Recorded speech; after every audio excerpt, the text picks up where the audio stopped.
Next question, what is the average minimum temperature in November in Hyderabad? November అంటే చల్లగా ఉండే కాలము. చల్లగా ఉండే కాలం లోపల యావరేజ్ టెంపరేచర్ ఎంత ఉంటుంది? 17 డిగ్రీ సెంటీగ్రేడ్ ఉంటుంది. 17 డిగ్రీ సెంటీగ్రేడ్ అనేది ఉండడము జరుగుతుంది. నెక్స్ట్ క్వశ్చన్ నెంబర్ 72 చూడండి.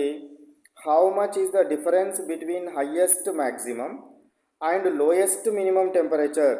హయ్యెస్ట్ మ్యాక్సిమం టెంపరేచర్కి లోయెస్ట్ మినిమం టెంపరేచర్కి మధ్య ఎంత డిఫరెన్స్ ఉంటుంది అంటున్నాడు. సుమారుగా 24 డిగ్రీ సెంటీగ్రేడ్ ఉంటుంది హైదరాబాద్లో. హయ్యెస్ట్ టెంపరేచర్ 44 డిగ్రీస్కి పోయిందనుకోండి, లోయెస్ట్ టెంపరేచర్ ఎంతకు వస్తుంది? 20 డిగ్రీస్కి వస్తుంది. కాబట్టి యావరేజ్ మధ్యలో డిఫరెన్స్ ఎంత ఉంది? 24 డిగ్రీ సెంటీగ్రేడ్ ఇంత ఉంటుంది అనేది మనకు టెక్స్ట్ బుక్ ప్రకారం ఇచ్చిన విషయము. నెక్స్ట్ క్వశ్చన్ 73 క్వశ్చన్ చూడండి. 73 what is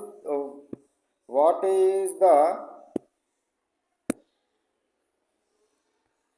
73 what is the thermometer range advisable for measuring high and లో టెంపరేచర్స్? సో ఈ మన లెసన్ ప్రకారము థర్మామీటర్ను ఉపయోగించి కొలిసే తక్కువ కొలత ఎంత అంటే -10 డిగ్రీ సెంటీగ్రేడ్. థర్మామీటర్ను ఉపయోగించి కొలిసే ఎక్కువ టెంపరేచర్ ఎంత అంటే 110 డిగ్రీ సెంటీగ్రేడ్.